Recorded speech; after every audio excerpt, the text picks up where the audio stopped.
We're here at the tomb of Rachel, Kever Rochel, and we're here actually in an art exhibit. Tell us about it. The art exhibit is supposed to honor Rachel Amenu, our mother Rochel, who was our DNA past of all goodness and kindness and generosity and love. And what is this exhibit all about? It's a biblical exhibit, I understand. Biblical exhibit. My paintings, because I live in Jerusalem and because I live in Israel quite a few years, of course, express my life. You've had exhibits around the world. What's the feeling like to present an exhibit here in this special building right near the tomb of Rachel? Oh, I feel extremely blessed and fortunate to have this exhibit because it's natural for me to have this. This is where I belong. People are wonderful. They treated me very, very, very beautifully. Now, as we said, this is a biblical exhibit. How do you relate to the connection between art and the Torah and the Tanakh? Well, this is a visual expression of the feelings and the words. I don't illustrate something that's said in Torah. I paint my daily life. My daily life has so much connection to Torah that it comes out in the paintings. This painting is Rachel's children dancing, and the quotation is from the Tehillim 156. Here is Jerusalem and the dancing children and women.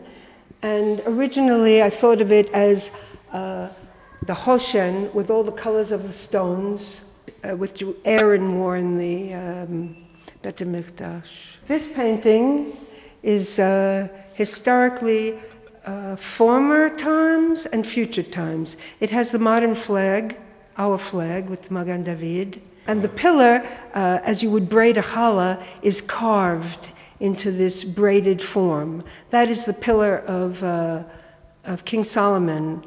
Just as we know there are Doric columns from the Greek and Corinthian, well, there was an ancient Jewish column, and that was it. On top of the pillar, on the lintel, was a baby ibex, as we have on our post office symbol today. And underneath was a lion. And this lion, as you can see, the way I painted him, he's full of color.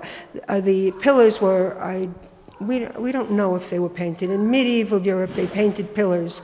I don't think these were painted. They were made of beautiful, beautiful marble and probably carved with the lines of the marble, the grain of the marble exaggerated, brought to form. And King David's hand in this painting has many fingers. He's very strong, and he is holding the mane of the lion. And I made his chest green because of the psalm, I lie down in green pastures. Like that to me is a symbol of King David. This picture was painted in Mitzpe Ramon, where I used to live. And it's on a crater. The town, Mitzpe Ramon, is on a crater, 40-mile crater, beautiful border with Egypt. Like the Grand Canyon, actually, I mean, in many ways. And it's full of these ibexes.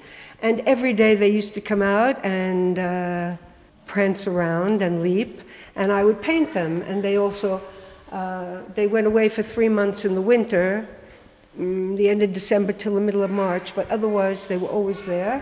And the connection, the biblical connection of this picture? The biblical connection here is the clouds, because the cloud, I paint very fast, so the clouds, pretending that the clouds were letters a minute ago. Here we have a kind of blown away shin, which is a letter, and an inverted kaf, which is a letter, and a yud, which would be, and maybe a nun.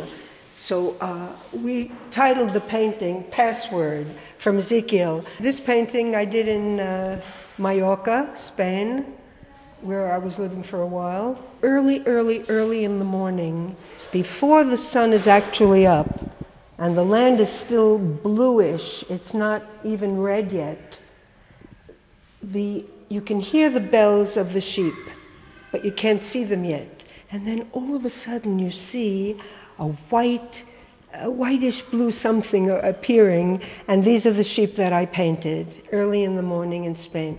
By the time I got to the mountain, there was already a red highlight from the sun on the extreme right, and the sun, when I finally got to that part of the painting, was up. This big painting right over here is titled Dry Bones. Yes, it's dry bones from Ezekiel, from Yehezkel. And it's that the dust will be made into human beings again, and we will be brought to our land here in Israel. And it also seems like in the middle there's some sort of celebration, some sort of happiness. Yeah, it's a big celebration because it's not a death painting, it's the opposite of a death painting, and it's life. And all these ribs, you can see that, that's a symbol of a skeleton kind of.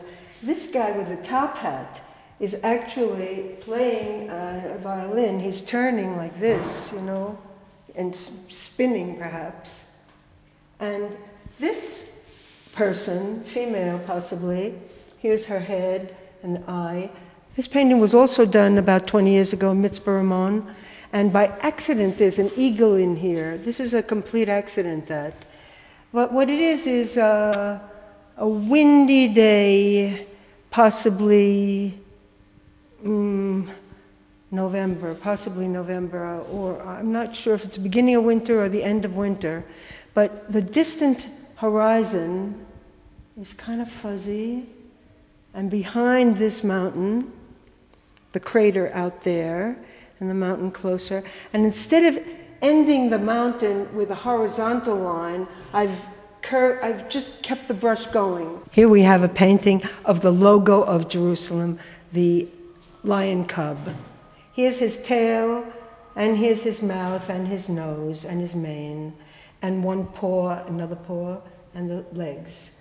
And here's in front of the landscape. But in Jerusalem, you see him punched into every bench and on the garbage cans and on stationery. I mean, this little kafir lion cub is everywhere. And here he's in some sort of abstract situation, right? Yeah. Here I've abstracted him onto the amazingly yellow sunlight that we have.